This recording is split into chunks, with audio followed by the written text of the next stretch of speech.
Qaraymiz. Bugun mavzuyimiz masalalar yechish mavzusi. Shunga bizlar ochiq dars qilyapmiz. Ochiq darsda qaraysizlar.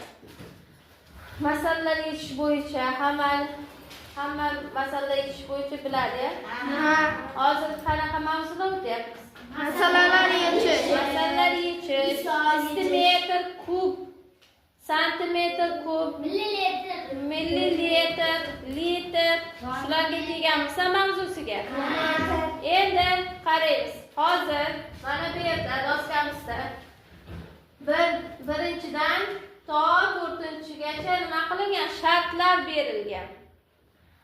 Birinchi o'quvchimiz to ikkinchi o'quvchimizni oldiga borgancha 4 ta shartdan o'tib borish kerak ekan. Bu 4 ta shartlarda nimalar bor ekan? O'zini berilgan misollari berilgan. Ana shu misollardan yechsa, shu to'siqlardan o'tsa, keyin shu berilgan masofaga nima qiladi? Yetib boradi.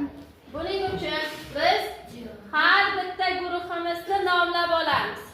Birinchi guruhimiz Chaqmoq.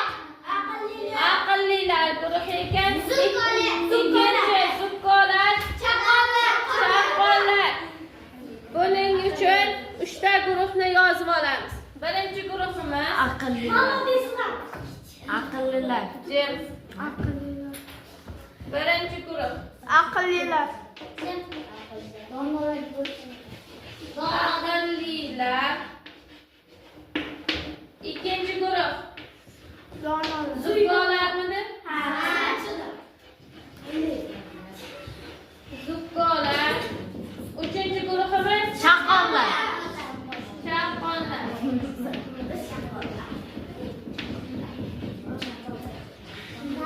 Endi guruhlarga bo'lib oldik. Bu guruhlarni endi sinab ko'ramiz.